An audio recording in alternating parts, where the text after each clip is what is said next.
Pumutok ni Ronaldo Salang sa sinapit ng kanyang fourth-year high school na anak na si Ronaldo Jr. Hanggang ngayon kasi, nasa ICU pa rin at wala pa rin mali ang anak matapos magkaroon ng matinding tamo sa ulo ng pagtulungang bubugin ng mga kaklase.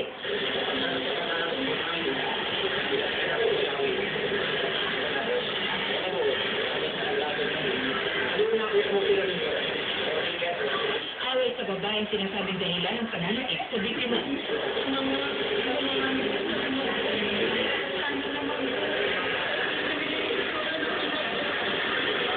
Ayon sa principal ng eskwela na si Gemma Yap, malinaw sa handot ng mga estudyante ang pagdadala sa eskwela ng anumang bagay na nakakasakit o nakamamatay.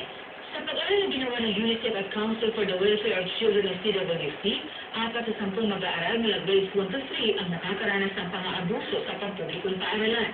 Ito naman sa kada 10 mag-aaral mula grades 4 to 6 hanggang high school ang nakakaranas nito. Naging pasaway na yung mga bata. So, ang tendency, parang ang tingin ng adult, kailangan supilin niya sa pamamagitan ng lakas. Karaniwan daw ang verbal abuse, pero marami rin ang pang-aabusong pisikal tulad ng nangyari kay Ronaldo Jr. The most common are bullying, violent mode, no?